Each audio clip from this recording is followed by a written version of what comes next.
দেশের মানুষের প্রতি আমার বিনীত অনুরোধ, আপনারা জোরালো সরকারের কাছে জোরালো প্রতিবাদ জানান। প্রতিবাদ না জানাইলে দেশের মানুষ শান্তি পাইতেছে না। কাউরে কাউরে ফাত্র মায়েরা মারি ফেলতেছে, মসজিদে হামলা করতেছে, মসজিদে আগুন দিতেছে, মাজারে লাশ তুলে পুড়ে ফেলতেছে, তারপরে মানুষকে জব করে দিতেছে, স্টিচিং করতেছে, মেয়ে মানুষদেরকে ছাত্রছাত্রী বিভিন্ন ছাত্রীদেরকে তুলে নিয়ে অপহরণ করে তাদেরকে সংঘবদ্ধভাবে দর্শন করতেছে। ব্যবসায়ীদের নিরাপদ নয়, চাকরিজীবী নিরাপদ নয়, সাধারণ মানুষ নিরাপদ নয়, আলেম ওলামা নিরাপদ নয়। একজন প্রবাসী তার কষ্টে অর্জিত টাকাগুলা সে সঞ্চয় করে দেশ থেকে যখন প্রবাস থেকে সে দেশে যেতেছে, এয়ারপোর্ট থেকে বের হওয়ার পরে তাকে পথে কিডন্যাপ করে তাকে হয়রানি করতেছে, তার সম্পদ তার টাকা পয়সা লুটপাট করতেছে। এমনকি দেশের ম্যান হল ডাক না, আমাদের দেশের জনগণের কাছে এখন ম্যান হল ডাক নাও নিরাপদ না। এরকম যুদ্ধমা চলতেছে। আমি পরিশেষে এটা বলতেছি, আপনারা জনগণ সজাগ কোন সরকারের কাছে কর উজুরে এবং জোরালোভাবে প্রতিবাদ জানান।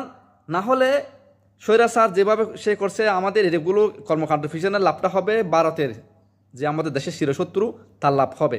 পরিশেষে কী হবে, সেই আবার স্বৈরাচার শাসকের মতো সরকার আবার দেশের মাথার উপর বসবে, আবার সেই আগের মতো ভারতের দালালি করবে। আমি এটা বলতেছি, আপনারা যে যেখান থেকে পারেন সবাই জোরালোভাবে প্রতিবাদ জানান। না হলে অদূর ভবিষ্যতে বাংলাদেশের জন্য অশনি সংকট অপেক্ষা করতেছে। কারণ বাংলাদেশের মানুষ এখন নিরাপদ নয়। বাংলাদেশের মানুষ এখন সুষ্ঠুভাবে শান্তিতেভাবে বসবাস করতে পারতেছে না। সরকারের প্রতি বিনীত আহ্বান করতেছি, আমরা প্রবাসীরা প্রবাস থেকে যেখান থেকে পারেন ভিডিওটি বেশি বেশি শেয়ার করেন। সরকারের প্রশাসন সর্বস্তরের মানুষের কাছে যাতে পৌঁছে যায়। আমার মেসেজটা আপনাদের পক্ষে হয়ে, আপনাদের নৈতিক দায়িত্ব হলো আপনাদের দেশকে ভালোবাসুন, দেশের প্রতি কাজ করেন। যখন যে সমস্ত ব্যক্তিরা দেশের উপর জুলুম করতেছে, দেশের উপর সম্পদ নষ্ট করতেছে, মানুষকে মারতেছে, খাটতেছে, তারা কখনো দেশপ্রেমিক নয়, তারা হলো দেশের শত্রু। এসব অতি সত্ত্বাৎ এদেরকে দৃষ্টান্তমূলক শাস্তি ব্যবস্থা করতে হবে সরকারকে। তা না হলে দেশের মধ্যে গৃহযুদ্ধের মধ্যে হয়ে যাবে। মানুষ যখন জানি নিরাপদ, তখন সরকার দিতে পারবে না। বাধ্য হয়ে মানুষ কী করবে, আগ্নেয়াস্ত্র সহ বিভিন্ন অস্ত্র নিয়ে মানুষ ঘোরাফেরা করবে। এতে কী করবে, কোনাকুনি আরও বেড়ে যাবে, দেশের মধ্যে আরও আইন শৃঙ্খলা আরও অবনতি হবে।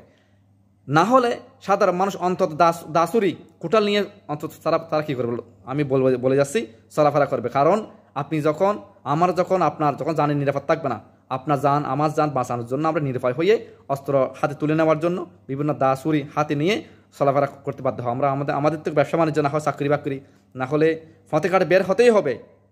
হ্যাঁ, আমাদেরকে ফতে কাটে বের হতে হবে নিজের প্রয়োজনে, পরিবারের প্রয়োজনে। তা আমরা জানি নিরাপত্তা থাকলে আমরা জান নিরাপত্তার জন্য যেটা করার দরকার সেটাই করতে হবে।